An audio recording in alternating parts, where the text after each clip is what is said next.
moment about how that happened. Because it's important that we all remember that slavery did not end because the political establishment at the time went, oh, let us end slavery. No, that's not what happened. Slavery ended because of the abolitionist movement, which came from the early evangelicals, interesting, the early evangelicals and the Quakers. It happened because the people stepped in.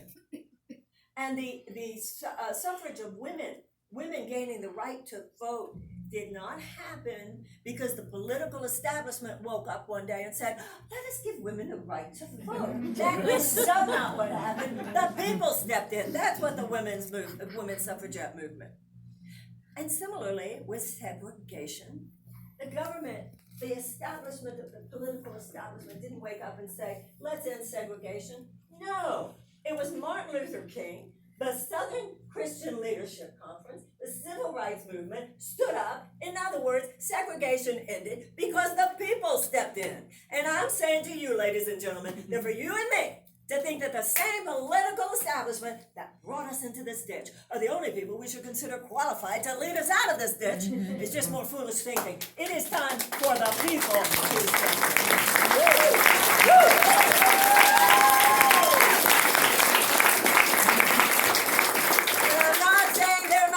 people. But I do challenge the idea that someone whose career has been entrenched for decades in the limitations of the mindset that brought us here, that they're the only ones qualified to lead us further. That is not the way this country was designed. This country was not founded on the notion of a political class and they're the only ones who know. That's the thinking of disempowerment. And it is part of the same line of thinking that has led us as citizens to be saying pretty please all the time.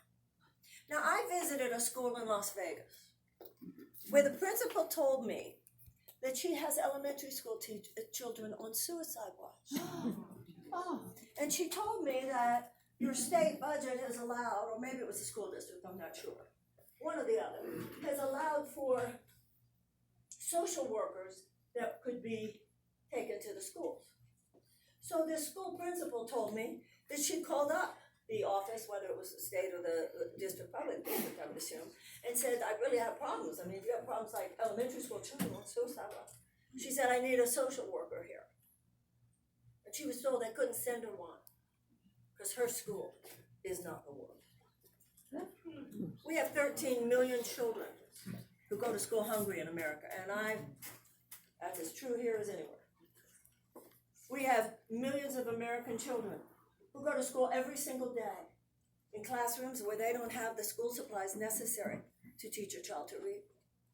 We have millions of American children who live in what are called today America's domestic war zones, where the violence that these children experience between their homes and their streets is so great that psychologists tell us that the PTSD of a veteran returning from Afghanistan or Iraq is no more severe than what these children experience every day. This is a humanitarian emergency in our midst. We should be rescuing these children no differently than if they were the victims of a natural disaster, which is why I said I called the Prime Minister of New Zealand. Just to make it clear, in case it was not understood, she has said that she wants New Zealand to be the best place in the world for a child to grow up. And if I'm president, no place in the world will be better than this country for a child.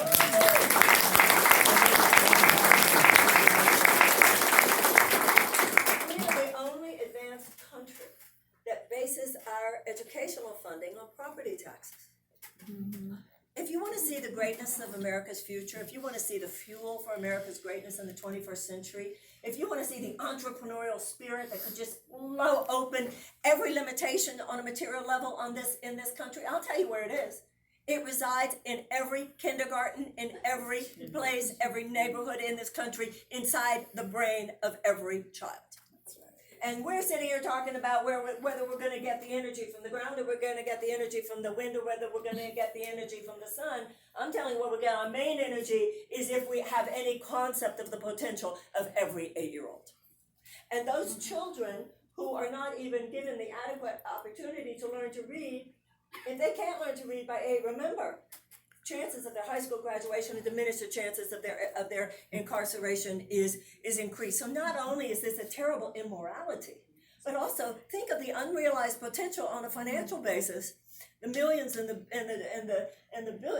billions and the trillions of dollars that will be unrealized, that would have been realized if you simply saw every precious child, which, by the way, if you're adhering to the mission statements, they are citizens, ladies and gentlemen. They are citizens, and God gave them the right to pursue happiness, which clearly a child is not given the right to pursue happiness if the child is hungry and is going to school and is traumatized, as many American children are, even before kindergarten, before preschool, and they're going to school and they're hungry and they're not glue sticks or paper.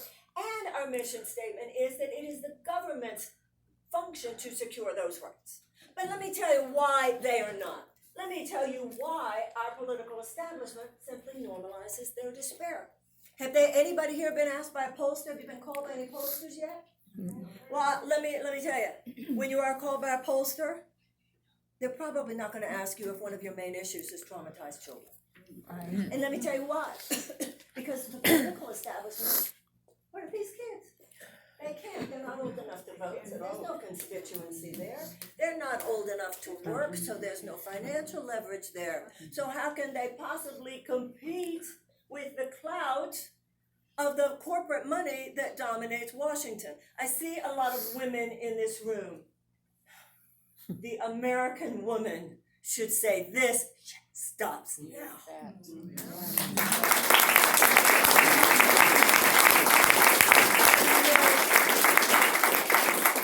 A common anthropological characteristic of every advanced species that survives and thrives is the fierce behavior of the adult female when she senses a threat to her cubs. But let me tell you the good news. The good news is that even though I've seen the problem all over this country, I've also seen the solutions all over the country, including here in Nevada. You have the social workers who know what to do. You have the elementary school teachers who know what to do. You have the early childhood educators who know what to do. We have the people who know what to do. We have the people who know what to do to reverse the climate crisis. We have the people who know what to do to bring peace on our streets and in our world. We know what to do. We could have a Department of Children and Youth. We could have the trauma-informed education. We could have the anti-bullying. We could have the violence prevention. We could have the community wraparound services.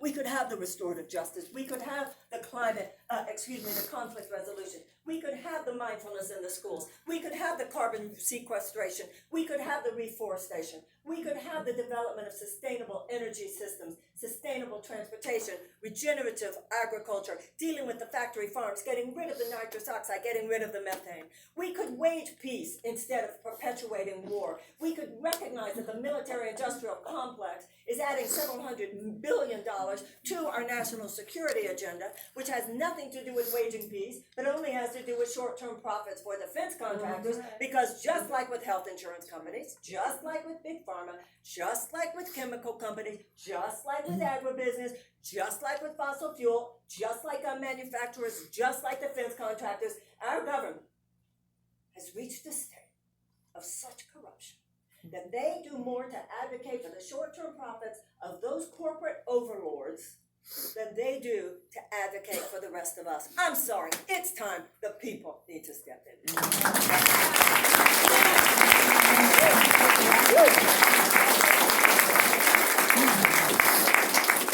want a Department of Children and Youth, and I want a massive realignment of... Are you trying to talk to me? Yeah, I was going to say 10 minutes and can Okay. Sorry. It has been said to me before, it's not a seminar, Marianne. Okay, just very quickly, let me just conclude with this. I want a Department of Children and Youth. I want a massive reinvestment, massive realignment of our investment in children and youth. I used to say children 10 years old and younger. Somebody put a book in my hand about the teenage brain, so I understand it's children and youth. I want to repeal repeal that 2017 tax cut, because it is giving 83 cents of every dollar to those same corporate overlords, those same very riches, some of whom are very nice people, some of whom agree with everything we're saying here. There were a bunch of billionaires who wrote into the Huffington Post the other day and said, please tax us. I know a billionaire who once said to me, my taxes are so low it's obscene. This is not about people, it's about rotten systems. It's not about wealth. Wealth is great. The problem in America is not that some people are wealthy, the problem is that not enough people can get wealth. The problem, righteous commerce we just want everybody to have a chance at it. So I want those things. I also want, in order for, and put back in the middle class tax cut, just to finish with that, a Medicare option on the Obama exchange, getting to universal health care immediately so that any transitional time appears. I want the government to compensate in the meantime, because I want that tension out. The only way we're going to unleash the American spirit is if we get rid of the chronic American anxiety. So that's why we need a massive infusion of economic hope and opportunity. That's why we need the free college, and we need at state colleges and universities. That's why we need to take away the burden of these college loans so that people can soar. That's what will create peace, and that's what will create opportunity, and that's what will create prosperity. We're going to take care of our economy 10 years from now by taking better care of our 10-year-olds today. And I want a Department of Peace, because we can't just endlessly prepare for war. You can't just take medicine. You have to also cultivate your health. We can't just prepare for war. We also have to aid the peace builders. The peace builders are those who provide the skill set, which is a very important skill set, by which 4 factors are made present. And these 4 factors, when they are present anywhere in the world, statistically increase the possibilities of peace and decrease the possibility of conflict. Not going to surprise anybody here what they are. Number 1, expanded economic opportunities for women. Number 2, expanded educational opportunities for children. Number 3, reduction of violence against women. And number 4, the diminishment of unnecessary human suffering. We should see desperate people as a national security risk. Desperate people do desperate things. Desperate people are more vulnerable to ideological capture by genuinely psychotic forces. Some of you might have heard me the other night on the debate when they're going on and on about the border. I said, and some people picked it up, I don't remember any of you guys having anything to say about U.S. foreign policy in Latin America. Where does it come from? It comes from festering human despair. So I want those things. I want to be an agent of change. I do not wish to be an agent of chaos, however. I want to navigate carefully. But I do believe very strongly in what Franklin Roosevelt said when he said that the administrative aspect of the presidency is secondary. The primary role of the presidency, he said, is a moral leadership. And, all right.